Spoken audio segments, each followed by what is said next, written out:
सभी बंधु लोगन के सादर नमस्कार करत बानी। बहुत बहुत नमस्कार। यायावरी भोजपुरी के लाइव चर्चा में आप सभी लोगन के हार्दिक स्वागत बा। परमपिता परमात्मा से प्रार्थना करत बानी कि रउआ लोगन के माथा पे उन्नत तेजस्विता के चंदन लागल रहे और रउआ लोगन के घरे में खुशहाली हमेशा बरकरार रहे, सुख शांति हमेशा बनल रहे और जीवन में सर्वतोमुखी प्रगति के आयाम खुलल रहे। ई प्रार्थना के साथ आज के ई चर्चा बुधवारी बैठकी के हम शुरुआत कर रहल बानी। आज के हमन के विषय बा अग्निवीर योजना जौन केंद्र सरकार लॉन्च कइले बा। वो योजना पर विशद चर्चा हुई, ऊपर विचार कइल जाई कि वो योजना से आखिर काहे इतना विवाद के जन्म मिलत बा। कई कौन कौन ऐसन बात बा जौने पे लोगन के राय अलग अलग बा, अलहदा बा। कौन कौन ऐसन विषय बा, कौन कौन ऐसन मुद्दा बा जौने हमार देश के सेना के लिहाज से बहुत जरूरी बा और जौने पे चर्चा करल बहुत ज़्यादा आवश्यक बा। ई कुल मुद्दा पे चर्चा कईल एगो प्रासंगिक विषय भी हो रहल। तो यही मारे से बुधवारी बैठकी के खातिर ई विषय चुनाव कई गई और आज के विशेष चर्चा में यही विषय पर हम सबन मिलकर के चर्चा कई जाए। इससे पहले की चर्चा के प्रारंभ करी रउआ लोगन के परिचय करा देवल चाहतानी। सबसे पहले हमरे बीच में ई चर्चा के ज्वाइन करत बाड़े एक्सपर्ट अमित गुरु जी। स्वागत बा अमित गुरु जी आपकर ई चर्चा में। अमित गुरु जी के परिचय दे देंगे। अमित गुरु जी राजनीतिक क्षेत्र से जुड़ल बाटे, जमीनी नेता बाटे और उत्तर प्रदेश कांग्रेस कमेटी के भूतपूर्व प्रवक्ता रह चुकल बाड़े और एकरे साथ साथ कांग्रेस पार्टी से जुड़ल बाड़े, ओकर कार्यकर्ता बाड़े और कांग्रेस के धरातली जितना भी गतिविधि होला, आंदोलन होला, ओमे सक्रिय प्रतिभागिता इनकर रहला देखे में मिलला। तो विपक्ष के राजनीति के लिहाज से एगो युवा चेहरा बाटे। सौभाग्य बा हमन के कि हमारे बीच में ये चर्चा में ज्वाइन करत बाड़े। स्वागत बा अमित गुरु जी आपका। चर्चा के क्रम में ही हमन के ज्वाइन करत बाड़े राघवेश पति त्रिपाठी जी। स्वागत बा राघवेश जी आपकर हमारे इस चर्चा बहुत में। बहुत राघवेश पति त्रिपाठी जी पेशा से एगो अध्यापक बाड़े, शिक्षक बाड़े, शिक्षा जगत से जुड़ल बाड़े, अध्येता बाड़े और लेखन में साहित्य के क्षेत्र में इनकर गहरा दिलचस्पी बा।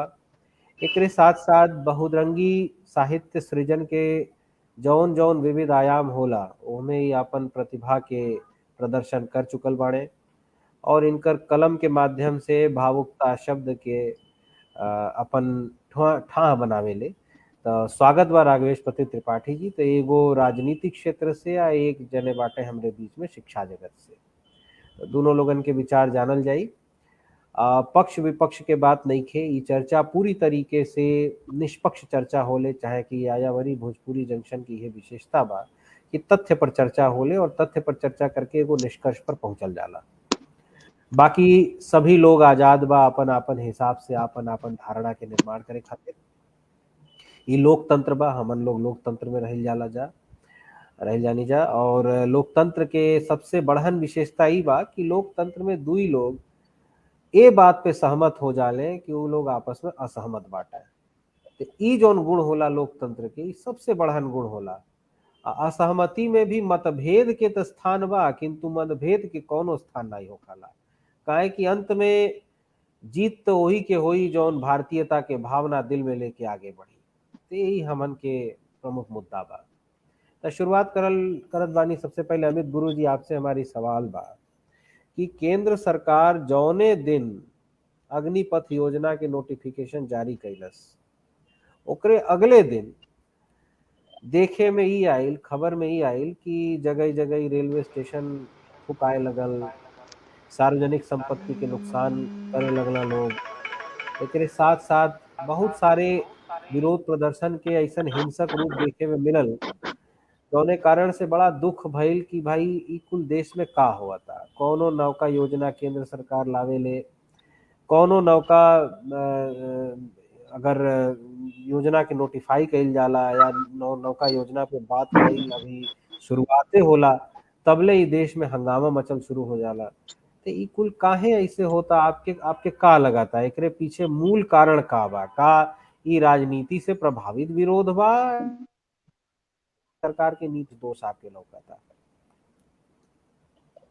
जी सुबंधी जी, सबसे पहले तो मैं आपका आभार व्यक्त हम कल चाहती यायावरी के प्लेटफॉर्म पर पहली बार हमके मौका मिलल बा कि अपने गांव गिराव के बोली भाषा में ऑनलाइन ऑन एयर बात करे के मौका मिलल बा। एक अजब अनुभूति पहले तो यही बात के बाद।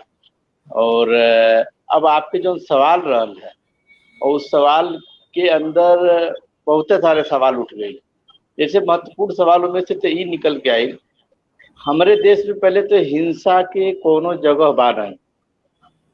कांग्रेस से चूंकि हम जुड़ल बाणी, कांग्रेस के विचारधारा संस्कृति हमारे मन मस्तिष्क और दिमाग में बा। और आप देखब तो कांग्रेस के शुरू से ही, जब से कांग्रेस के जन्म भइल तब से लेके अब तक कांग्रेस हमेशा अहिंसा के पक्ष में रहल बा। आज जो देश में हालात बनल है और जे तरीका से युवा लोग हिंसा तोड़ फोड़ आगजनी करत बाटे, ओकर समर्थन न तो हम कर सकेली, न तो हमार पार्टी कर सकेले, और न ही सही मायने के जो लोग बा देश के निवासी बा ऊ कर सकेला। तो एक लिए हिंसा के लिए कोनो जगह नहीं बा। इस पे कोनो तरह के हमार समर्थन बिल्कुल नहीं बा। ये गलत है और नौजवानों के चाहिए कि आज से भी अपने इस जोने लाइन पे चल रहल बाड़े उसे थोड़ा सा किनारा करें। और चूंकि देश के संपत्ति है, आपन संपत्ति है, एक क्षति पहुंचाल बिल्कुल ठीक नहीं बा। एक महत्वपूर्ण इस सवाल में उठ के आयल है जो हमके महसूस भई, आप कहली कि कोनो भी योजना जब लावल जाता तो ओकर घोर विरोध होता, तोड़ फोड़, हिंसा और तमाम तरह के बात आवता। तो सवाल बड़ा सही और सटीक आपके द्वारा भइल है। और एक सवाल, इस सवाल के हम खुद के पकड़ रही हैं। ये सवाल देश के एक एक नागरिक जानल चाहता कि आखिर जब से ई सरकार आइल बा, आई कौन योजना लेके आवतिया, तो ओकर तुरंत विरोध काहे होता।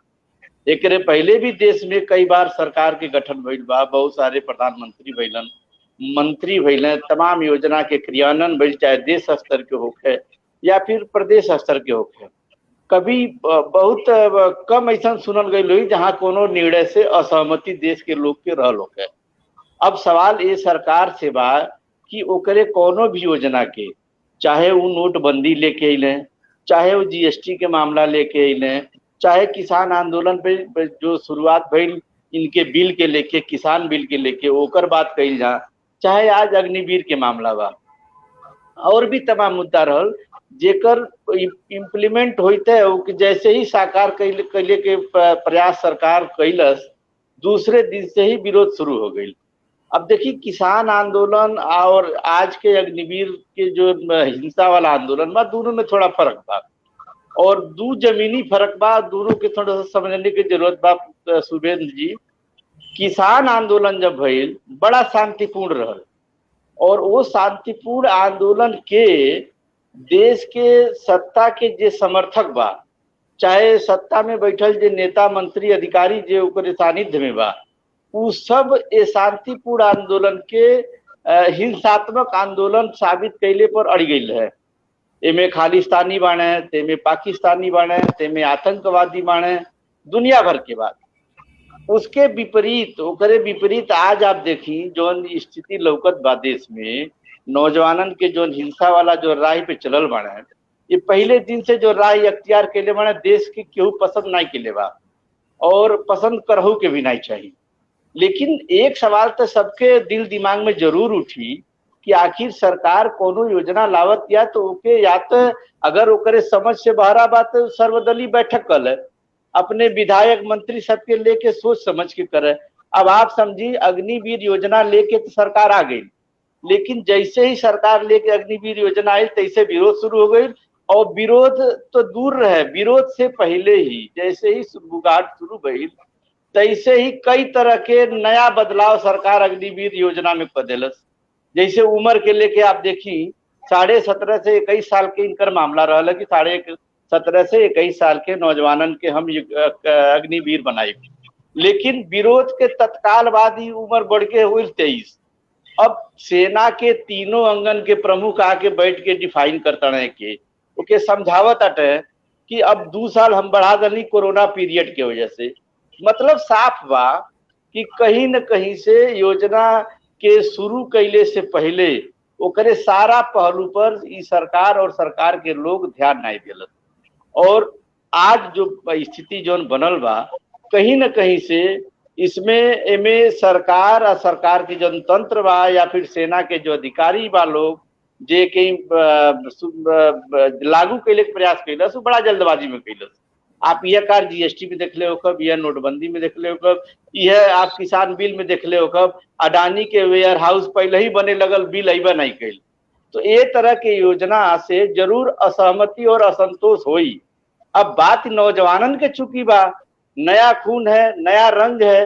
अब 17 साल के नौजवानन से आप का भरोसा करब? वो कितना परिपक्व बाने, और उनके परिपक्वता के लेके आप सोची कि 17 साल से 21 साल के लोगन से जीडी बख्शी जो सेना के रिटायर्ड अधिकारी रहे हैं, जीडी बख्शी कहलन कि यूक्रेन मौजूदा हालात में लड़ाई लड़ता और ओकरे यहाँ इस तरह के व्यवस्था बा कि नए नवेला नौजवानन के कम समय के लिए रखल गई बा, और ओकर दुष्परिणाम ई बा कि यूक्रेन युद्ध ना जीत पावत बा। तो कहीं न कहीं से सेना के बड़े अधिकारी समर्थन में बाणन, लेकिन खिलाफ में भी बहुत सारे लोग बने।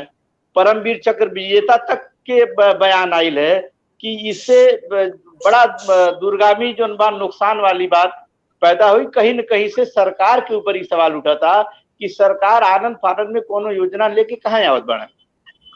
सबसे बड़ा सवाल ये बा, आए के सरकार के जवाब दे पड़ी। आपका जो कुल मुद्दा बा जो आप चर्चा कही नहीं, ओकर लब्बो लुआब अगर निकालल जाए तो ओमे 3 महत्वपूर्ण बिंदु जो आप इंगित कही नहीं, जो हमके समझ में आई। पहला बात ही कि सरकार के जो निर्णय होता वो निर्णय पूरा तैयारी के बिना होता, यानी कोनो अगर योजना बनावल जाता आपके मुताबिक तो सरकार ओकरे पीछे तैयारी नहीं करेले। और नंबर 2 जौन आपकर बिंदु बा कि दोनों योजना जल्दबाजी में लागू होखला, ओमे लागू होले के बाद जब विरोध प्रदर्शन बवाल होखल शुरू होला तो ओकरे बाद ओमे आमूल चूल परिवर्तन करे के कोशिश कइल जाला, सिचुएशन के मैनेज करे के कोशिश कइल जाला। ये दूसर मुद्दा हो गए। अब तीसर मुद्दा आपकर जौन जब आप बोलनी कि जब योजना के दूरगामी परिणाम के दृष्टिकोण से अगर देखल जाए तो दूरगामी परिणाम के दृष्टिकोण से हर योजना के समीक्षा होखल जरूरी बा, तब विरोध और समर्थन तो लागले रही, वो में कोनो कहले की बात नहीं थी। लेकिन जौन हमके आपका सबसे बढ़िया बात लगल कि आप शुरुआत में एगो बात कहनी कि लोकतंत्र में हिंसा के कोनो स्थान नहीं थे, अहिंसा के कोनो दृष्टि से समर्थन नहीं कइल जा सकाला। तो देखी वास्तव में हम राउर प्रशंसा करब कि ई राउर एगो सकारात्मक रुझान बा कि राजनीति में विरोधी होवे के बावजूद गलत के गलत कहले के जौन मादा होला वो बहुत कम लोगन में होला। बाकी देश के नुकसान तक केहू नहीं करल चाहला। समर्थन और विरोध ही दूगो अलग अलग पक्ष बा, सब जने के अपन अपन राय होखला, सब जने के अपन अपन विचार हो। आवतानी राघवेश पति त्रिपाठी जी रहुआ लगे आवतानी कि जैसे कि अमित गुरुजी कहला, अमित गुरुजी के मुद्दा तो स्पष्ट हो गई।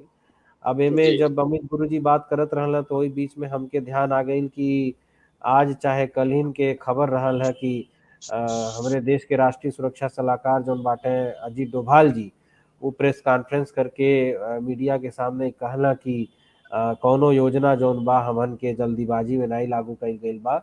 ई योजना के तैयारी बहुत पहले से चलत रहल, लगभग 10 साल से एक तैयारी चलत रहल, और सरकार भी अपने तरफ से सफाई देती है कि भाई 4 साल के नौकरी में अगर 20 लाख रुपए के करीब कमाई हमन लोग देता नहीं जा, युवा लोगन के रोजगार देता नहीं जा, ओहू में जौन बा अगर आप क्वालिफाई करके पास करके 4 साल बाद अगर वहाँ से निकलब तो रहुआ के अन्य जो भी नौकरी हुई, चाहे वो सरकारी हुई चाहे प्राइवेट नौकरी हुई, ओमे एगो अधिमानी अर्हता मिली, एगो प्रायोरिटी जेके कहल जाला, प्राथमिकता दिहल जाई। तो ये सब जो तर्क दिहल जाता। एक साथ साथ सरकार इहो कहतिया कि भाई हम रेगुलर जोन आर्मी के नियुक्ति बा ओके, ऑफिसर के नियुक्ति चाहे रेगुलर भर्ती होके तो हम लोग नहीं रोकता नहीं जा, ये तो विशेष योजना बा, विशेष भर्ती योजना बा। अधिकारियन के जो नियुक्ति हुई, जवानन के जो नियुक्ति हुई, ओके खाली रास्ता चेंज कई गई बा। आज चूंकि जौन अग्निवीर लोग ए माध्यम से डायरेक्ट सेना में एंट्री पई है, उन लोगन के कुल संख्या के 25% के फिर रेगुलराइज कर देवल जाई। तो रेगुलराइज से मतलब उन्हन के स्थायी नियुक्ति मिल जाई या बाकी 75% मेरिट के आधार पर उनका छटनी हुई। तो हम ही जानल चाहता नहीं कि सरकार के तर्क तो ई बा, अमित गुरुजी विपक्ष की आवाज बाटे तो अमित गुरुजी के तर्क बा। अब राउर आपन विचार बताई कि एगो शिक्षाविद होके के नाते रउआ का सोचेली है विषय पे। देखिए शुभेंदु, सबसे पहले तो यायावरी के हम बहुत धन्यवाद देता नहीं कि अपने माई के बोली में एक मंच प्रदान कैले बा ताकि हमन के अपन विचार अपने घर के अपने आंगन के भाषा में एक दूसरे से साझा कल जा सके। तो दूसरी बात है चर्चा पावल जाता, सबसे खुशी की बात ही बा कि हम सब लोग 3 जानी बाणी जाए चर्चा में, बाकी लोग दर्शक लोग भी जुड़ल बा। हमन के सबसे अच्छी बात ये बाटे कि अहिंसक जौन भी विरोध होक है वो अहिंसक होक है, ये पर सब सहमत बा। बिल्कुल बिल्कुल सबसे अच्छा चीज बाटे आई वार्ता की शुरुआत में ही आ गई, तो ये नाते ही बड़ा शुभ संकेत भाई। हिंसा कोनो मायने में जायज नहीं बाटे, ओके हमन के जो संस्कार बा, हमन के हमारे देश के जो सभ्यता बा, उमें कहीं ओके जगह ही नहीं दिहल जा सकेला। एमे सभे सहमत बा, ये नाते ऐसे बढ़ के खुशी, ऐसे बढ़ के चर्चा के शुरुआत में अच्छा बात आई, ऐसे बड़ी ना हो सकेला। दूसरी चीज ये बाटे कि मान ली अग्निपथ योजना, तो अग्निपथ योजना हमके नहीं लगता कि जल्दबाजी में आई कोनो योजना है। और दूसरी बात ये हालांकि बाद में कि हम और डिस्क्लोज करो बताइए कि कैसे जल्दबाजी में नहीं आई। पिछले विगत 2 वर्ष में हमारा देश आ पूरा विश्व जो कोरोना महामारी से जो जूझत रहे, वो दौरान हमारे लोग, हमारे देश के सुरक्षा पर काम करे वाला लोग जो बैठक कइल, 150 से ज्यादा बैठक भइल, 500 से ज्यादा जो बाटे ऊपर आपस में विचार विमर्श भइल, जेमें पूर्व सैनिक से लेकर के पूर्व जो सेनाध्यक्ष बाणे उस सब में शामिल बाणे। यहाँ तक कि कारगिल वार के बाद कारगिल रिव्यू कमेटी बनल, उहो एक अनुशंसा कैलस। नाम भले नया होक है, अग्निपथ चाहे अग्निवीर नाम भले नया होक है, लेकिन जो आइडिया बा, आइडिया तो ये बहुत पुराना बाटे। 90 के दशक से ही हमारे सेना में ही बाटे कि हमारे सेना के जो औसत आयु जो बा, जो उनकी बढ़त चल जाता, वो औसत आयु के कैसे कम कइल जा। एकरे अलावे जो बजट एलोकेट होला, जिसे हमारा देश विकासशील देश है, विकसित देश सब है ना, अमेरिका, चाइना, रसिया जी सब, इसने दशा में कुछ हमके राष्ट्र हित पर जो अंदरूनी जो भी राजनीति बा, चाहे जो भी चीज बाटे, उसे ऊपर उठ के हमके कुछ ऐसा बनाए पड़ी कि हम कंपटीशन में चाइना, रूस, अमेरिका, बाकी देशन के सम्मुख खड़ा हो पाए। एक खातिर पहला पॉइंट सेना के जवान करे पड़ी। दूसरी बात कि सेना में जो बजट एलोकेट होता, रक्षा बजट, वो बजट के 50% लगभग ऊपर हम जो बाटे भारत देश खर्चा कर देती है वेतन पर और पेंशन पर और तमाम अन्य जो बाटे जो उनके सुविधा दिया जाता। ऐसने दशा में बाकी जो हमार कोनो पाकिस्तान छोट देशों से हमार कोनो इतबार नहीं, हमार तो चाइना से चाहे अमेरिका से बाटे, चाहे रसिया से बा। ऐसने दशा में अगर वो लोग अपने रक्षा बजट के ज्यादा से ज्यादा उपयोग टेक्नोलॉजी बढ़ोले में, ड्रोन पर खर्च करता है, मिसाइल पर खर्च करता है, या रक्षा जो उपकरण बाटे उके बनोले में, चाहे उके टेक्नोलॉजी खरीदने में करता है, तो ऊपर हमके बहुत पुरान सेना के थी बाटे कि भाई उस ऊपर ज्यादा से ज्यादा खर्चा कर जा। तो 2 चीज बा कि भाई हम एक सबसे बड़ी चीज है कि एक शिक्षक हम हुई, और शिक्षक के तौर पे अगर एक व्यक्तिगत शिक्षक के रूप में अगर हमसे क्यों पूछे कि सरकार के तमाम नीति आयल कि जैसे पैसा कम लगल मिले, पेंशन नहीं मिली, ये एक प्रश्न हो सकेला। लेकिन जब बात कि सिर्फ नौकरी की नहीं है, नौकरी खातिर तो बहुत सारा आयाम बाटे हिंदुस्तान में। बात यहाँ तब हो जाता है जब कि हम जन बाटे अपने त्याग समर्पण खातिर के अपने जान तक देखने तैयार बानी। ऐसने दशा में हमके थोड़ा सा ऊपर उठ के एक समर्थन करे के चाहिए। आ समर्थन ये तरह से नहीं करे के चाहिए कि जो कहे तो सब माने दी। हम सरकारी जो तंत्र बाटे ओके अमित भैया जो बात कहल है उसे हम सहमत बानी कि जल्दबाजी में कोनो चीज के ना होके चाहिए, चरणबद्ध ढंग से होके चाहिए। जौन घोषणा ही कैले 10% आरक्षण के असम राइफल्स में चाहे बाकी चीज में वो पहले कर सकत रहा है, लेकिन ऐसे उनके मंशा पर सवाल नहीं उठल जा सकेला। मंशा उनकर साफ बाटे और मंशा मुख्यतः दो बिंदु पर बाटे कि जौन हमारे फौज के जौन औसत आयु बा ओके कम कल जा। मान लिया तो छोट के उदाहरण ले ली, क्रिकेट के, फुटबॉल के, छोट छोट खेली के उदाहरण ले ली, उनमें 28-30 साल के बाद जाके खिलाड़ी वेटरन हो जाला, उनके खेल पर असर पड़ेला। तो वो तो मान ली खेल ही है, लेकिन ये तो हमारे सुरक्षा के संबंधित मामला बा ना। राष्ट्र बा तब सब कुछ बा, सारा विचार, सारा राजनीतिक पार्टी सब कुछ तब बा जब राष्ट्र बा। इसने दशा में हम वेटरन लोग कही के उनका अपमान हम नहीं करतनी, लेकिन ई एठो जैविक प्रक्रिया है कि आदमी के जौन उम्र होला 18, 21, 22 साल तक, उनमें ज्यादा जोश, ज्यादा जज्बा, ज्यादा जुनून होला। ओके भारतीय सैनिक के तौर पे वो बेहतर ढंग से उनमें कह सकल भारत खातिर। रहल बात ये बाटे कि जौन 1/4 लोगन के सरकार में जन बाटे रेगुलाइज करी, बाकी लोगन के छोड़ देती है, यो प्रश्न दिमाग में आवता। मीडिया हाउस में तमाम जन चलता, तो प्राइवेट सेक्टर में या सरकारी सेक्टर में तमाम जगह पे सरकार घोषित कैले बाटे, राज्य सरकार भी घोषित कैले बा, और धीरे धीरे क के ये घोषणा कुल होता। ये बात से हम सहमत बानी कि कुछ सब पहले हो जाए चाहत रहा। हमके याद बाटे कि उदारीकरण के जब शुरुआत भइल, नरसिम्हा राव जी प्रधानमंत्री भइली, वो समय के दशक रहल जी, तो कांग्रेस के अंदर उदारीकरण के लेके बड़ा ठसक रहा कि ठीक चीज नहीं बाटे। लेकिन नरसिम्हा राव जी ओके बड़ा चरणबद्ध ढंग से पहले ओके पूरा एक आम सहमति पैदा कैली पार्टी के अंदर, पार्टी के बाहर, और ये अच्छा काम उन्होंने कैनी। यह काम अटल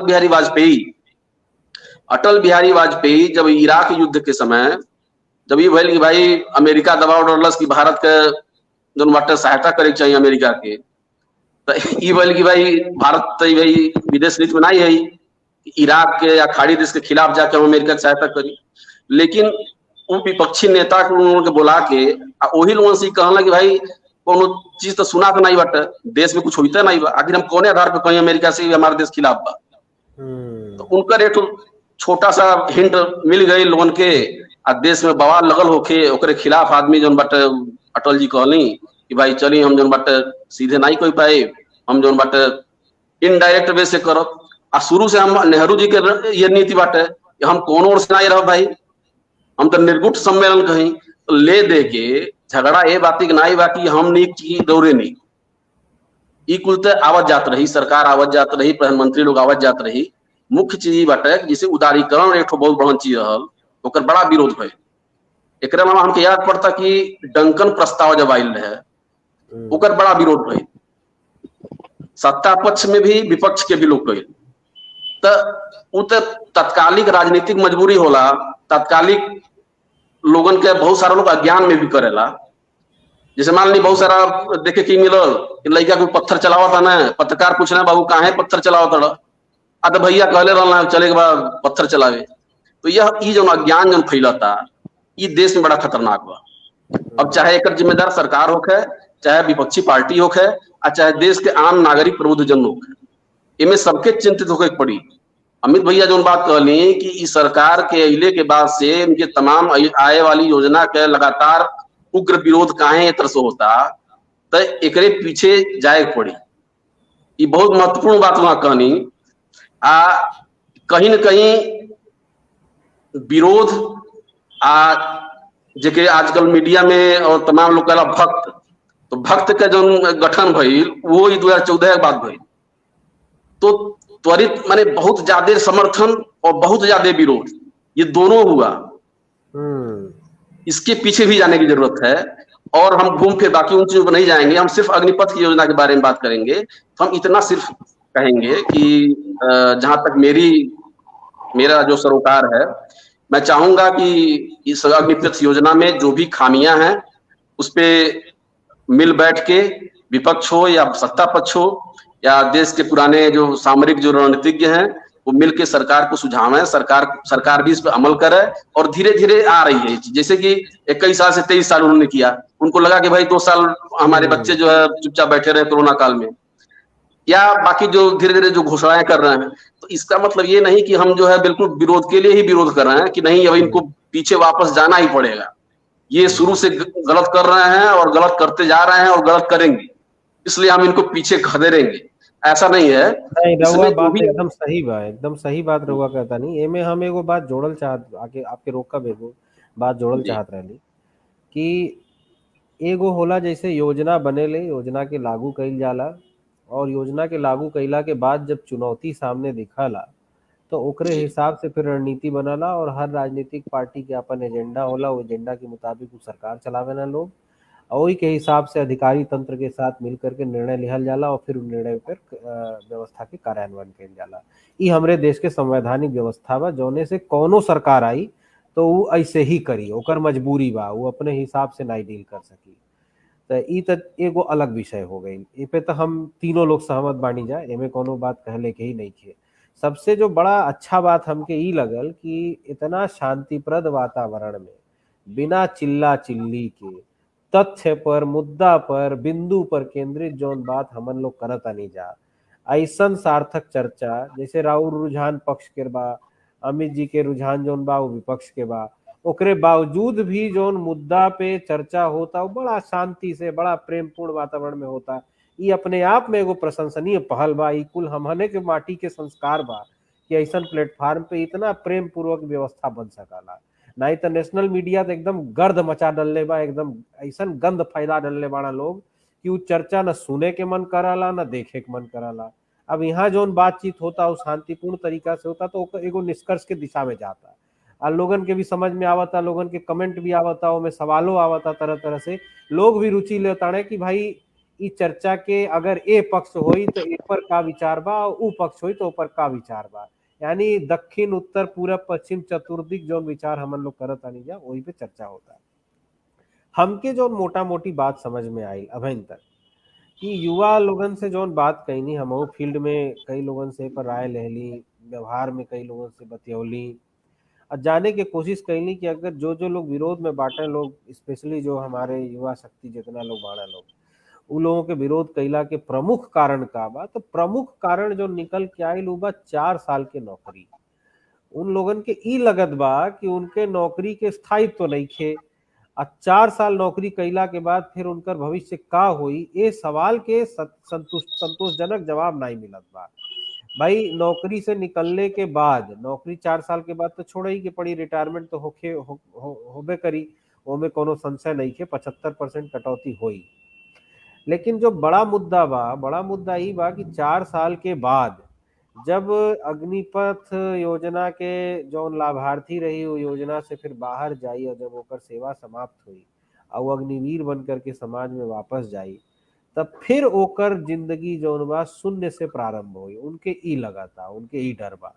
दूसर मुद्दा जौन बा सबसे महत्वपूर्ण कि ई लगत जॉब सिक्योरिटी, यानी ये कहल जाला कि भाई सरकारी नौकरी के मामला में लोग अक्सर ही सोचला कि भाई नौकरी तो स्थायी बा, एक बार घुस गई नहीं तब रिटायरमेंट तक ले तो कुछ चिंता नहीं करे के, जबकि हकीकत ऐसा होला नहीं। जे सरकारी नौकरी करता उहे बुझता कि सरकारी नौकरी अब लड्डू पेड़ा वाला नौकरी नहीं खे, वो कितना चुनौतीपूर्ण नौकरी हो गई बा तो रउओ जानत हो कम, एमे कोनो बात छिपल नहीं खे।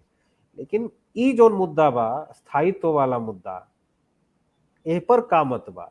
अमित जी रउआ पास रउआ लगे दोबारा आवतानी का ई जोन हम एनालिसिस कैनी, जोन विश्लेषण कैनी कि मूल झगड़ा के मुद्दा इहे बा कि 4 साल वाला जोन हिसाब किताब आ गई कि इतना छोटा समय खातिर 15 साल के शॉर्ट टर्म मिशन चलत रहल पहले से, ठीक बा। ओई में कम समय पे वीआरएस लेकर के अधिकारी लोगन की अपॉर्चुनिटी रहल कि निकल जात रहल लोग, रिटायरमेंट ले लेत रहल लोग। लेकिन ये 4 साल वाला मसला जौन बा यही पे समाधान नहीं मिल पावता, यही पे सहमति नहीं बन पावता। नतीजा ये बा कि विरोध पे विरोध लोग करल जाता है। तो और का मत बा, का इहे एक ठो बिंदु बा या फिर एकरे अलावा कुछ औरो विषय बा एकरे पीछे? देखिए शुभेंदु जी, आपके जौन व्यक्तिगत परीक्षण रहल है मुद्दा पे, जौन आप नौजवानन से बात करके निकाल के लेके आइल बनी, तो उनमें ये सही है कि 4 साल वाला मुद्दा प्रमुखता से नंबर 1 पे बा। ओकरे साथ भी कई सारा मुद्दा बा, ऊपर हम बात करब, लेकिन राघवेश जी कुछ बात अपन रखले रहनी, ओकर जवाब दिहर हमके बड़ा जरूरी बा, काहे से हम राजनीतिक दल के आदमी। आपके बताई, हम 500 बार पिछले 4 साल में राष्ट्रीय चैनल से लेके प्रादेशिक चैनल पे हम बैठल बनी, कम से कम 500 बार। और आज बड़ा अच्छा लगा था कि आप एक जिक्र भी करी कि बड़ा सौहार्दपूर्ण तरीके से बात सब अपन अपन रखा था। ये प्लेटफॉर्म पे ऐसे होके चाहिए और हमें खुशी बात।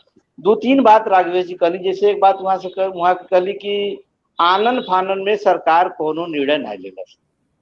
तो देखिए, बचाव के पक्ष होता है ना कि मन में एक तो परिवार है, तो परिवार में पुत्र मोह भी रहता है, भाई का मोह रहता है, गांव का, अगर गांव के आप आदमी है तो गांव का मोह रहता है, तो किसी दल से थोड़ा बहुत अगर झुकाव आ गया तो उसका भी रहता है। तो बहुत सारी ऐसा बात निकल के आ जाला जहां से तटस्थता में थोड़ा सा कमी नजर आएगा। नोटबंदी के समय के बाद हम आपके बताओ तटी कि सरकार में बैठल तंत्र और लोग, और हम सीधे बात करते थी प्रधानमंत्री के, वो उस समय जब देश के वित्त सचिव से बात भइल, जब रिजर्व बैंक के गवर्नर से बात भइल, जब वित्त मंत्री जो ने दुनिया में नाई बटे उनसे बात भइल, केहू के नोटबंदी के बारे में कोनो जानकारी नहीं रहल कि ये एक 2-4-6 प्रमुख लोग के बैठ के समझ के तब के लागू कैल जा। आज वो नोटबंदी के मार पूरा देश झेलता। आज डॉलर के कीमत पता करे केहू, जैसे राघवेश भैया कहली कि भक्त वाली बात आ गई, तो आज कोनो भक्त लौकत नहीं बने जो डॉलर के दाम पता करे रुपया में का बा, 78 रुपया से बेसी हो गई। नोटबंदी के जो मार रहल, सीधे सीधे प्रधानमंत्री जी अचानक रात के पता नहीं का उनके दिल दिमाग भइल और 8 बजे रात को लागू कर दिली।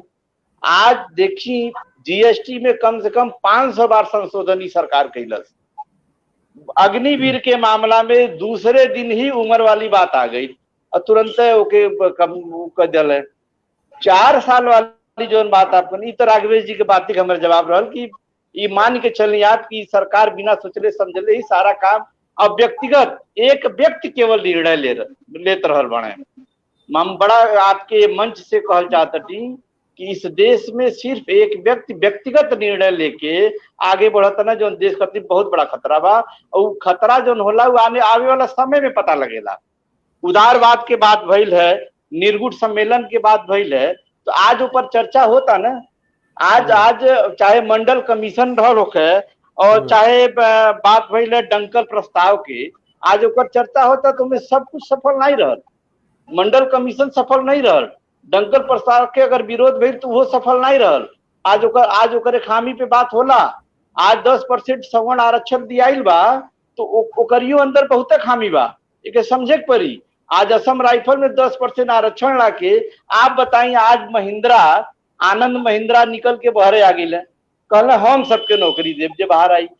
सवाल ये बात बा कि ये देश के धरती पर इतना बेरोजगार बाप के सीना पे लोटता है, बाप के पैसा पे जियत खाता न, बेचारे कैसो दिन काटता न। नौजवान माने ये लोग अपने अपने फैक्ट्री या कंपनी में नौकरी दे, आज निकल के आता बाहरे। लगभग जो है बा 800 से अधिक कंपनी ये बात ही कहता हम नौकरी दे देवे। अरे भाई, अभी से दियल शुरू करा जाता है पचन, अब बस दे देवे तो तमाम बेरोजगारी के तो हल तो है ना पचन बांटल जा। लेकिन अब चाहे वो बाबा रामदेव होखे, चाहे वो आध्यात्मिक गुरु हैं, क्या नाम उनका, श्री श्री रविशंकर, सवाल ये है कि कुछ लोग हाँ में हाँ सरकार के मिलावे खातिर तुरंत पैदा हो जाता। मुख्य बात ये बात जो 4 साल के बाद कर ली है, वो मुद्दा के साथ साथ कुछ और भी बात बा जो बड़ा खामी बा में।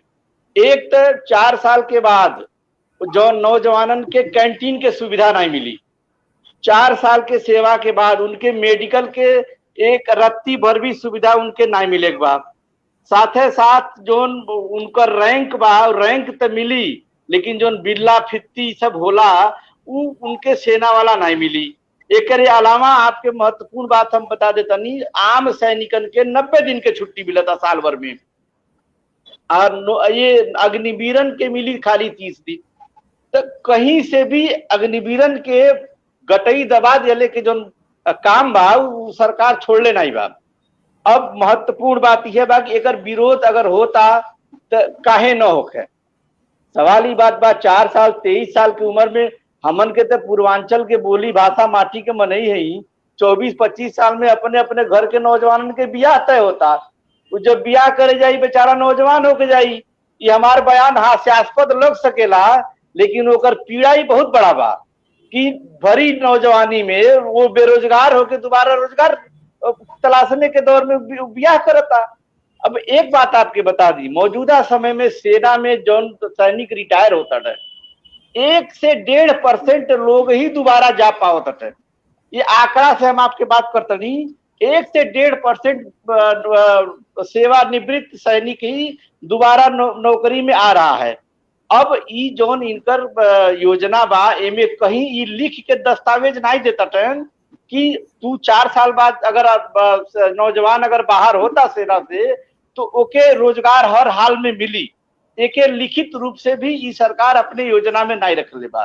तो आप बताइए 4 साल करती नौजवान जो है गटई में पथरी लगावे और ओकरे बाद 4 साल बाद लौट के तो कितना निराशा में हुई है। 4 साल जब उस प्रशिक्षण नहीं है, हम आपके एक तो नाम बताओ तनी, हमके थोड़ा सा भुलात रहा है, बताओ तनी 1 मिनट आप रुको। हाँ, यस मोर मेजर जनरल हैं, मेजर जनरल यस मोर। तमाम लोग तमाम सेना के अधिकारी समर्थन में भी अलन है, विरोध में भी बाण, लेकिन विरोध के जो स्वर बा ओकरे में तर्क में बड़ी मजबूती बा। यस मोर कहलन कि 10,000 घंटे महत्वपूर्ण तरीके से एक सैनिक को तैयार करने में 10,000 घंटे का प्रशिक्षण देना पड़ता है, जो तकरीबन 4 से 4.5 साल तक पहुंचता है। तो आप उसको जब आप ओके पूरी तरह से ट्रेंड नहीं कर पाई, ओके प्रशिक्षित नहीं कर पाई, ओके योग्य नहीं बना पाई, तो फिर 4 साल के नौकरी का मतलब का बा। अब जौन औसत उम्र के बात राजेश भैया कह रही कि औसत उम्र घट जाई, आप बताइए 24 साल के लड़का 25 साल के लड़का का ई बूढ़न में गिनल जाई है, 26 साल 27 साल 28 साल के लड़का का बूढ़न में गिनल जाई है, कतई नहीं। सवाल ही बा कि उनके नौकरी के अस्थायित्व तो होके के चाहिए। अब एक महत्वपूर्ण बयान एक बहुत महत्वपूर्ण अधिकारी के हम आपके बताओ तक, major general Bipin Rawat CDS, हम उनकर बयान आपके बताओ तनी, अभी उनके शहीद भइले 1.5 दिन नहीं भइल और 2 साल के अंदर के उनकर ही बयान है कि सेना का जो जवान होता है वो बड़े सुदूर और कठिन क्षेत्र में नौकरी करता है।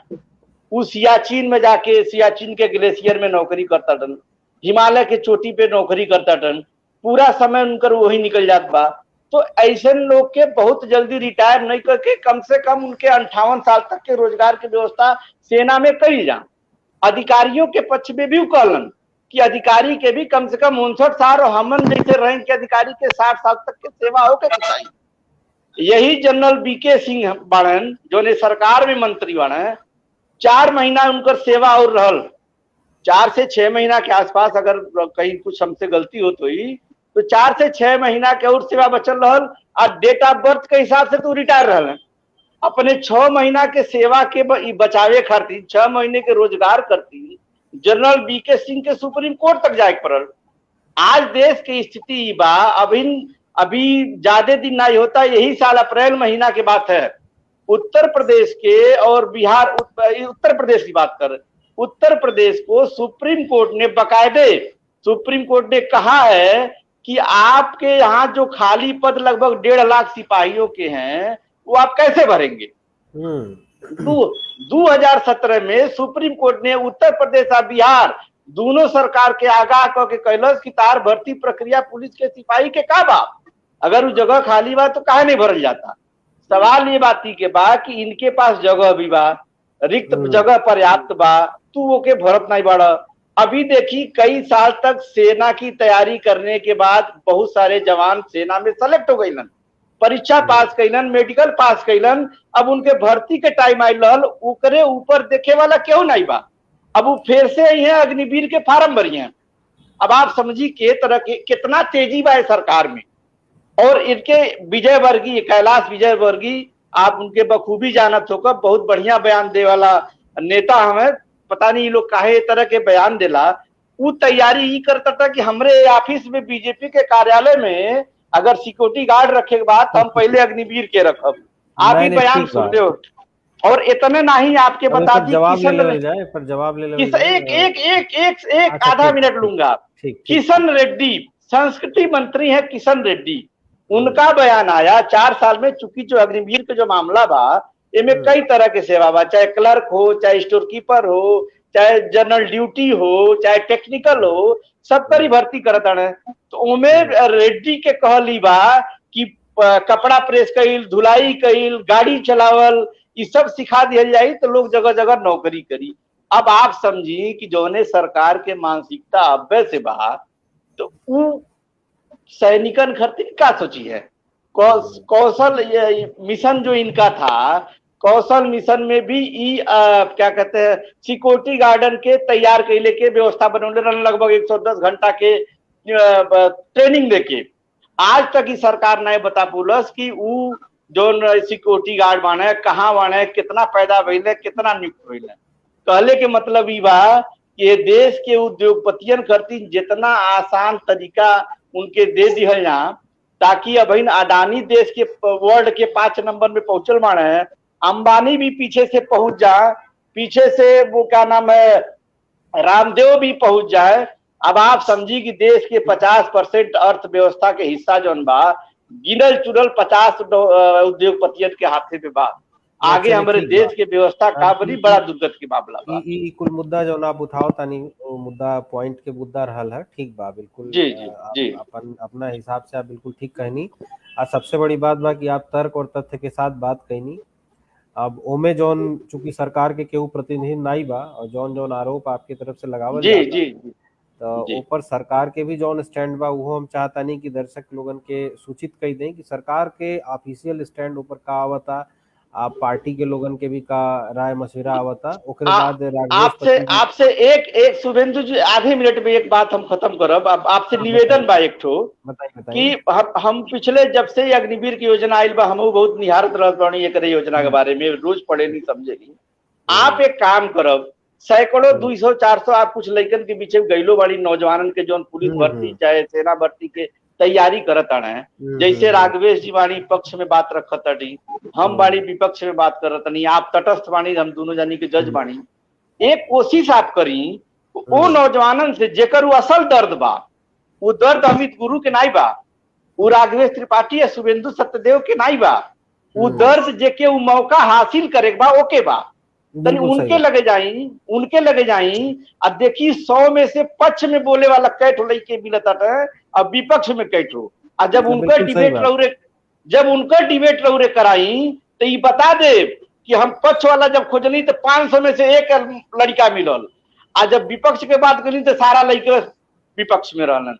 एक रखत के आप झूठ नौजवानन के बैठा के बात कराई, पीड़ा उनकर बा, आकलन हमन के कल जात। जी, ये आपका सुझाव जरूर एकर अनुपालन कईल जाई भविष्य में, और हमन लोग कोशिश कईल जाए कि युवा शक्ति के बीच में जा करके बल्कि एगो लाइव चर्चा करावल जाए ये विषय पर कि उन्हन के का विचार बा, वो शुद्ध भोजपुरी में, देसी भाषा में, तो वो एगो अलग प्रभाव छोड़ी। ओकर बहुत महत्व होला, काहे कि जौने के हित से संबंधित मुद्दा होला उहे अपन बात बेहतर रख सकला। हमन लोग तो विषय के पक्ष विपक्ष के हिसाब से जौन कुछ भी तुलना कई के जौन कुछ भी तथ्य होला वो तथ्य के रखल जाला। तो जौन सरकार के तथ्य बा कि भाई सरकार के जौन प्रवक्ता बाड़ा लोग उन्हन के तथ्य ही बा कि भाई कुल जौन हिंसा होता चाहे जौन कुछ भी विरोध होता, पहला चीज तो उनकर कहता लोग की राजनीतिक बा। दूसरा बात उनका तर्क ही बा कि भाई वो कहता लोग कि कुल पूर्वी भारत के एक विशेष इलाका में, विशेष रूप से यूपी, बिहार, बंगाल और कुछ इलाका में ही कुल हिंसा होता। दक्षिण भारत के कोनो इलाका में, चाहे पूर्वोत्तर भारत के कोनो इलाका में, चाहे पश्चिम भारत के कोनो इलाका में विरोध प्रदर्शन कहीं दूर दूर तक देखे में नहीं आवता। तीसर तर्क वो लोग ही रखत बना कि भाई जब 4 साल के अगर आप एक प्रशिक्षणों मान लें, तो प्रशिक्षण के बाद जो नियुक्ति मिली, सरकार अलग अलग सैन्य बल, अर्धसैन्य बल, चाहे पुलिस बल में जो नियुक्ति हुई, ओमे प्रशिक्षित व्यक्ति के नियुक्ति जब हुई तो ओके प्रशिक्षण पर सरकार के कम खर्चा करे के पड़ी, कम मेहनत करे के पड़ी। एक कारण से उसे समय भी बची, श्रम भी बची या पैसों बची। सरकार की इहो तर्क बा। चौथा बात जौन बा सरकार ही कहती है कि भाई अगर ई अग्निपथ के दौरान, नियुक्ति के दौरान अगर कोई विकलांगता हो जाए तो आंशिक विकलांगता, पूर्ण विकलांगता की दशा में 44 लाख, 25 लाख और 15 लाख के मुआवजा बा। अगर वो दौरान युद्ध छिड़ गई ला, कैजुअलिटी हो गई, मान ली दुर्भाग्य से अगर शहादत हो गई तो ऐसा हालत में 48 लाख रुपया के भी ओमे पैकेज दिहल गई बा। ई सब तो तथ्य के विषय बा, योजना के फैक्ट बा। लेकिन जौन जौन विषय आप हूँ कहली वो विषय विचार करे लायक विषय बा। ऐसा नहीं बा क्योंकि एकदम से नजरअंदाज कर देवे के चाहिए। वो विषय पर भी विचार करके जौन शंका बा, जौन सवाल बा, ओकर समाधान करे के बहुत जरूरी बा। काहे कि शंका समाधान, सवाल जवाब, चर्चा विमर्श के रास्ता से ही बीच के प्रगति के मार्ग निकलला। बिना चर्चा कैले कोनो चीज के उपाय नहीं थे। तो राघवेश पति त्रिपाठी जी, चर्चा के जौन आखिरी चरण चलता तेमे हम आपके वक्त देतानी, 10 मिनट के आपके समय देतानी कि जौन जौन बात अमित गुरु जी तथ्य रूप से रख लें और जौन जौन तथ्य आपकर जौन तथ्य रखल गई रहल आपके द्वारा ओके वो कटल है, तो ऊपर आपकर का विचार बा संक्षेप में 10 मिनट में, उसके बाद हम लोग इस चर्चा के विराम देल गई। तो आप अपन विषय रखिए। देखिए, लब्बो लुआब बात ही बा कि लोकतांत्रिक देश में संवाद बनल है, यही से कोनो रास्ता निकली। विरोध तो मतलब जिंदा रखने का तरीका है। अगर विरोध ना हुई तो लोकतंत्र जिंदा नहीं रही। आप सबसे बड़ा चीज बात थोड़ा सा हम एक चीज करब कि मात्र एक रोजगार के रूप में के न देखल जा, मात्र एक नौकरी के रूप में के सेना में भर्ती के न देखल जा। आए वाला जो समय बाटे, भारत कौने स्तर पर लड़ाई करे वाला बा, कैसे लड़ाई करे वाला बा, ये वैश्विक जो परिदृश्य बा ओके भी ध्यान रखल जा।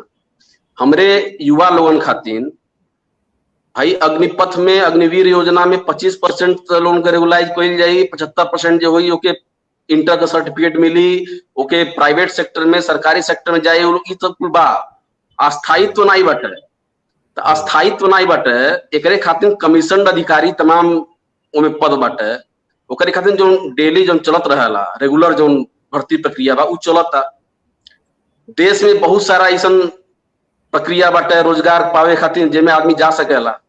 प्रश्न नहीं बाटे कि जे जैसे अमित भैया कहली कि 1000 लोगों से अगर पूछल जा जे वास्तव में तैयारी करता, तो वास्तव में जे तैयारी करता ओके पावे खातिर सड़की बनाई जाए, कोई ओके गली मोहल्ला गांव में खेत खलिहान में जो नंगे पांव दौड़त रहने लइके, हम डेली अपने गांव जानी आ रोज रास्ता में हम भैया देखे ली कि कम से कम 50 लइके अपने खेते के मेड़े पर नंगे पांव आज भी वो प्रैक्टिस करता ना। ए नाते वो नहीं करता ना कि हमके खाली नौकरी मिल जाए, वो ए नाते करता ना कि हम अपने क्षेत्र से, अपने जवार से जाई तो लोग कही कि हाँ फलाने के लइकवा सेना फौज में गइल बाटे। काहे कि फौज में गइले के जौन एक अलग तरीके के जो जज्बा होला और समाज में जो स्वीकार्यता होला, आज भी अपने समाज में बा।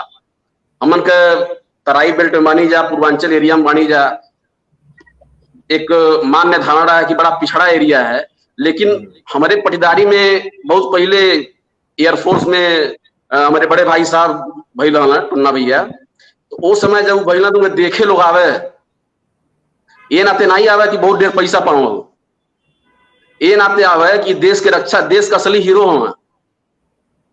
तो ये जो इस सड़क पे जो विरोध होने जा रही, अमित भैया अगर ये कह रहे हैं कि जो सड़क पे भीड़ है उनसे अगर आप पूछने जाएंगे तब तो उनकी बात सही है, लेकिन ये बात ये भी सही है कि वो सड़क वाले लोग तैयारी करने वाले लोग नहीं, असली तैयारी करने वाले मेरे साथ आप चलिए, मैं आपको बताता हूं कि वो 4 साल के बाद जो उनको एक मंच मिल रहा है, आखिर 35 वर्ष में हमारे साथ के मैं नाम ले सकता हूं, हमारे साथ का एक लड़का सुशील चतुर्वेदी नवोदय विद्यालय हमारे साथ पढ़ा और 19 साल की उम्र में सेना में भर्ती हुआ, 35 साल में रिटायर हो गया।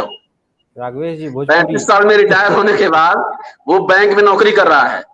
हमारे तमाम ऐसे रिश्तेदार हैं जो 35-15 साल नौकरी करने के बाद रिटायर हुए और नौकरी कर रहे हैं। उनका स्किल ऐसा होगा, उनके अंदर अनुशासन ऐसा होगा, उनके अंदर दक्षता ऐसी होगी, उनको नौकरी के पीछे भागना नहीं पड़ेगा, नौकरी तो उनकी चेरी बनेगी। और यह जो तरीका है कि भाई अब यहाँ पर मैं गवर्नमेंट को इस पूरे उससे मैं अलग करता हूँ, यहाँ मैं सीधे सीधे पक्ष लेता हूँ। अब सेना के तीनों अफसर रही, थल सेना प्रमुख चाहे वायुसेना प्रमुख चाहे केहू आवता, काहे ना आवा भाई? अगर देश के शत्रुओं से लड़े खातिर उनकर जिम्मेदारी बा, तो देश में अगर भ्रम फैलावल जाता, ओकरे खिलाफ लड़े खातिर उ काहे नहीं माने भाई? हम नेता केहू देखो पक्ष है या विपक्ष, केहू पक्ष या विपक्ष केहू की ओर से हम नहीं बानी, लेकिन फौज की ओर से बानी। फौज जो कहतिया ओके ध्यान से सुनी जा, तू का कहतिया, तैयारी के साथ ही चीज आइल बाटे। वो 4 साल के लिए 25% तक पक्का करती है। आप ही भ्रम काहे फैलाओ तनी 4 साल के बाद बेकार हो जाइए? 4 साल के बाद बेकार बिल्कुल नहीं हुए। ये बताइए, 2 मिनट के मौका मिले हमें, 2 मिनट के जी 2 मिनट के मौका राघवेश जी के बाद मिले चाहिए। देखिए राघवेश जी जो बार बार कहते भ्रम फैलावल, तो ये शब्द के तो पहले आप वापस ले ली। भ्रम फैलाए वाला ऐसा कोनो बात नहीं बा। महत्वपूर्ण बात कहनी कि सेना हमारे यहाँ के एयरफोर्स में लोग देखे आवे। हमें 4 साल के लड़कन के चिंता में बड़ी एक देखे के आई, 4 साल में बेचारे रिटायर हो। भरम पे हम बीच में रोकल चाहब, ई कहल चाहब कि अमित जी आपके ऐसा नेता रही हैं तो भरम नहीं फैली, मुद्दा पे बात हुई। नहीं बिल्कुल इहो सच बा, ऐसे इनकार नहीं कर जा सकला कि भीड़ में कई लोग ऐसा होला जो अपन राजनीतिक रोटी सेके खातिर भ्रम फैलावे के काम करे ले, एमे कोनो इनकार नहीं किए। लेकिन सच्चाई ई बा कि आप जैसे आप बात करतानी, मुद्दा पे बात करतानी, विषय के रखतानी, जौन चिंता बा उस चिंता के जाहिर करतानी, ऐसे ही अगर हमरे देश के सभी शीर्ष नेता लोग यही संजीदगी से, अब दिक्कत का बा, दिक्कत इस वजह से हमार शुभकामना बा, हम तो ई चाहतानी कि यहाँ से चर्चा जैसे ही समाप्त होके ओकरे कुछ महीना बाद आपका राजनीतिक कद बढ़े और आप ऐसा मुकाम पे पहुंची कि हमन के गर्व के अनुभूति होके कि चला हमन लोग अमित भाई के साथ एगो चर्चा कैल गई नहीं जा। तो देखिए समझदार नेता जौन होला, चाहे पक्ष में रहे चाहे विपक्ष में रहे, उसे सहमति रहे चाहे असहमति रहे, ओकर नेतृत्व पे कोनो संदेह नहीं होला। आउ हमेशा मुद्दा पे बात करी, समस्या पे बात करी, विषय पे बात करी, तथ्य पे बात करी, ओके बाकी चीज से कोनो लेवे देवे के नहीं किए। तो ई बात प्रशंसनीय बा। यही बात राघवेश पति जी कहता है, यही बात आप कहता नहीं। बाकी मुद्दा पे तो विरोध चलत रही, वो तो अनंत बा, वो हरि अनंत हरि कथा अनंता के जोन कहावत बा वो तो सच्चाई बा कि विरोध तो चलत रही। आ जैसे कि राघवेश पति जी कहना कि भाई बिना विरोध के लोकतंत्र मर जाई, तो कभी कभी विरोध होखल भी बहुत जरूरी बा लोकतंत्र में। काहे कि विरोध से कम 2 चीज के तो आश्वस्ति रहला। पहला चीज कि जनहित के मुद्दा दब नहीं सकला, जबले विरोध रही जनहित जिंदा रही। और दूसरा कि सरकार पे चाहे सत्ता पे चाहे शक्ति के प्रयोग करे वाला जौने मनई हुई वो मनमानापन नहीं चला पाई। जबले विरोधी तत्व मौजूद रही तबले वो नियंत्रण में रही। ये हमारे सत्ता के अनुशासन बनाए रखे के खातिर, लोकतंत्र के जिंदा रखे के खातिर विरोध भी बहुते जरूरी बा, ऐसे कोनो इनकार नहीं थे। बाकी चूंकि समय अभाव बा, नहीं तो बहुत अच्छा चर्चा चलता। मन तो हमार करता कि 1.5 घंटा पर और बातचीत होके तो बड़ा अच्छा लगी, लेकिन क्योंकि समय के अभाव बा का करी, हम समय के बंधन से बधल बाटी। निर्देश आवता और क्षमा त्रिपाठी जी के कमेंट आवता कि आप दर्शक लोग के सवाल भी पूछी, तो क्षमा जी आपसे हम क्षमा चाहता नहीं कि दर्शक लोगन के सवाल बातचीत के जोश में जौन बा विलीन हो गई। लेकिन अगली बार जौनो चर्चा हुई हमें दर्शक लोगन के सवाल जरूर लेल जाई। ई पैनल हम आश्वस्त देत बानी कि प्रयास कइल जाए कि पैनल दोबारा बैठे, ऐसे ही अलग अलग मुद्दा पे इतना समझदार पैनल के साथ हम चर्चा कैनी, हमके गर्व महसूस होता। वास्तव में हम बतावता नहीं कि जो क्या स्वरूप हो गई बा उससे हमके बहुत दुख होत रहल, लेकिन आप लोगों के साथ चर्चा करके और जितना समझदारी से, जितना परिपक्वता से, जितना मुद्दा के लिहाज से देखा जाए, इतना बढ़िया चर्चा भइल। हमके लगा था कि ऐसे बढ़िया चर्चा भोजपुरी में अभी तक केहू नहीं कैले हुई, और हमन लोग कोशिश कइल जाए कि ये विषय पर और अच्छा चर्चा कइल जाए। बाकी सरकार बा, सरकार के निर्णय बा, तो सरकार के निर्णय अगर गैर कानूनी बा तो वो दृष्टिकोण से अगर देखल जाए तो अदालत के रास्ता खुला बा। और अगर सरकार के निर्णय के नीति पे कोनो सवाल उठेला, नीति के दृष्टिकोण से अगर देखल जाए तो राजनीतिक विरोध के विषय वस्तु होला। राजनीतिक विरोध नीति के विषय पर होला, आ कानूनी विरोध अदालत के अंदर होला। बाकी देश चली संविधान से, संविधान के खिलाफ जाए के अगर केहू कोशिश करी तब भारत के जितना रक्षा बल बाटे, सुरक्षा बल बाटे, वो लोग अपने आप में पर्याप्त दक्ष बाटे कि वो कैसे कैसे करके नियंत्रण करी है लोग, लेकिन करी है जरूर, एमे कोनो दुमत नहीं खे। हमन लोगन के देश के सुरक्षा के मसला पर एकजुट रहे के चाहिए। बाकी नीतिगत विषय पर विरोध और समर्थन ई तो चलत रही, लगल रही। हाँ, ई जरूर बा कि युवा देश के भविष्य बाटे, अगर उनके भविष्य के साथ की कोनो प्रकार के खिलवाड़ दिखता तो ओकर विरोधो करल इहो फर्ज होला हर जागृत इंसान के, इहो बात जरूर का। तब बहुत बहुत धन्यवाद रउआ लोग अपन कीमती समय निकलनी, अपन अमूल्य समय निकाल करके चर्चा में भाग लेनी और इतना बढ़िया तरीका से रउआ लोग बात रखनी, हमके व्यक्तिगत रूप से बहुते खुशी बा। तो हम और जौन दर्शक लोग हमन के साथ जुड़ल बाटे लोग, उन्हों के हम प्रणाम करतानी।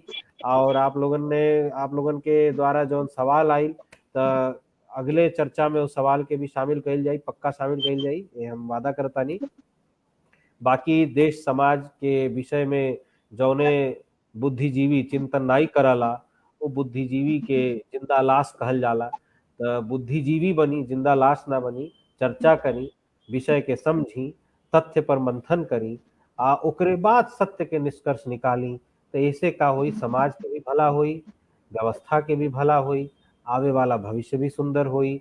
आ हमके तो पूरा विश्वास बा कि हर चीज में सकारात्मकता अगर देखल जाए तो निसंदेह देश के, समाज के, अपन बिरादरी के प्रगति से कौनो केहू के नहीं रोक सकला। तब मुस्कुरात रही, हमन लोग के साथ बनल रही। अगली बुधवारी बैठकी में जरूर हमन लोग एगो और ऐसे ही ज्वलंत विषय लेकर के आप लोगन के बीच में आई। तब तक ले अपन ख्याल रखी, हमेशा खुशहाल रही, आबाद रही।